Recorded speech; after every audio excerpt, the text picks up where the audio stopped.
Cingulate gyrus part 2, front line. Okay, so a little mention about one of the pieces of furniture in the middle of our brain, the hippocampus. Now the hippocampus is a bit of a favourite of mine. It is Greek, a Greek word, two Greek words, hippo for horse and campos for a sea monster. So hippocampus means a seahorse, and I think the idea of a little seahorse in the middle of our brain is tantalising, actually, tantalising. Now, please see the paper on this. What I want to say here is the hippocampus is a fascinating area, and it's officially to do with memory, and it's officially to do with consciousness, amongst other things. Now, memory is an interesting thing for me. You know, quirky lady, academic, quirky lady, working with energy fields for a long time. I think probably all of my life, being very aware of energy and changes of energy. Now, for me, no ego here, memory is not in this head. You're not going to search in this head, forgive me, and find memory storage, and no one has yet. No one has yet found memory storage. Why? Because it is out here somewhere. It is out here. It is like the cloud on the internet. It is just like the cloud. When I treat someone, they come into the room and they have given me at some level, higher level, permission to work on their energy field. And our two fields overlap. I'm doing this in like a sort of, dive bomb, because they overlap into a wonderful area which architects and people who do geometry call the Vesica Pisces. And the Vesica is a wonderful, wonderful cross of the two circles, an intersection of the two circles with equal radii. And it is a fantastic area because it is one of the most expansive shapes in architecture and in our body, because it is the shape of the human birth canal, which needs to expand so that women may give birth, and in architecture it is the greatest load-bearing, weight-bearing shape. And that came into its power particularly when the Gothic period arrived in history, architectural history, and the Roman arch was supplanted, replaced by this wonderful Gothic arch which came out of the Vesica Pisces. Now, when someone comes to me, we work together. We have our lovely cameraman here, and we work together. His energy and my energy come together, and they work in this beautiful crossover. And that is the area that I work with, and I work with it with much humility and reverence. Now then, the memory comes for me in that little crossover in the Vesica Pisces. And the memory banks for me are out here. The storage is out here somewhere. But the connection point, one of the connection points in the centre of the brain is this hippocampus.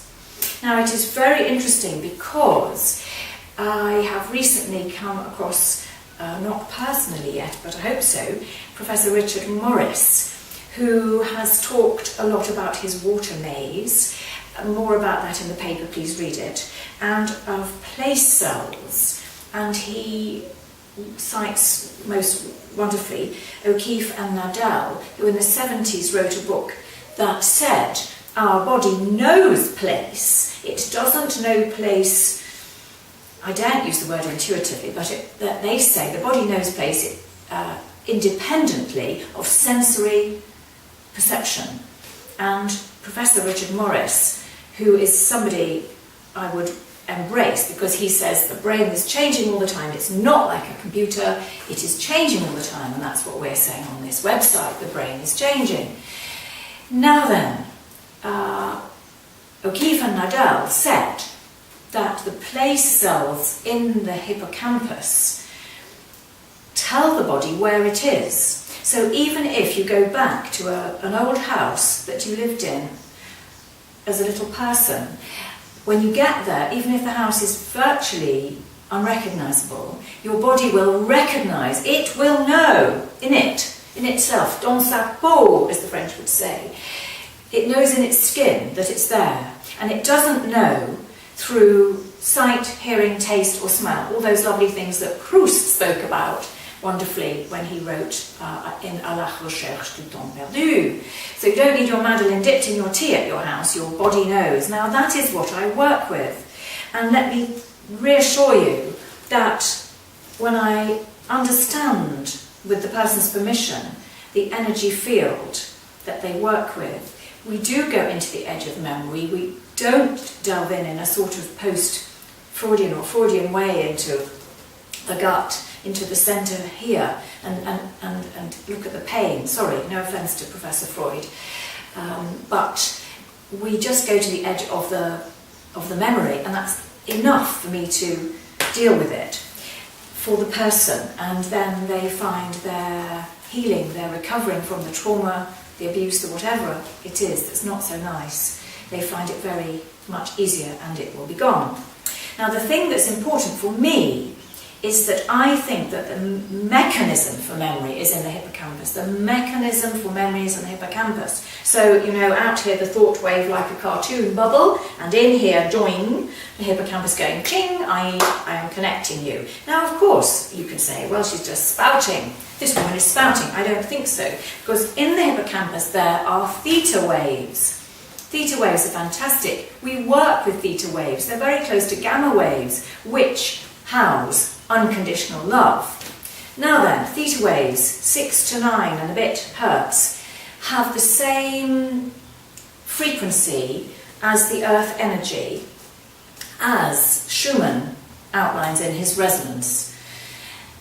And we know that those earth waves are speeding up. And just to refresh this, we started out with this in the beginning of these videos, just to refresh you, Schumann did this I think in 59, and then his protégé, the person who followed him, was Koenig, and Koenig said that in the 70s that the waves of the earth were the waves of the brain. What a surprise. So our brain waves, our brain is resonating at the same speed as the earth frequency. And here, is this where the resonance is, or begins, or starts, ends, I don't know. Is it here? I'm saying we've also got, you know, Schumann says we have energy coming in from the ionosphere, and I'm saying it's coming in from the ionosphere in the night through the pineal. But here are our theta waves in the hippocampus. So please, scientists, people who are much more able than I in this area, please, we need help. We need to come together and talk around a table.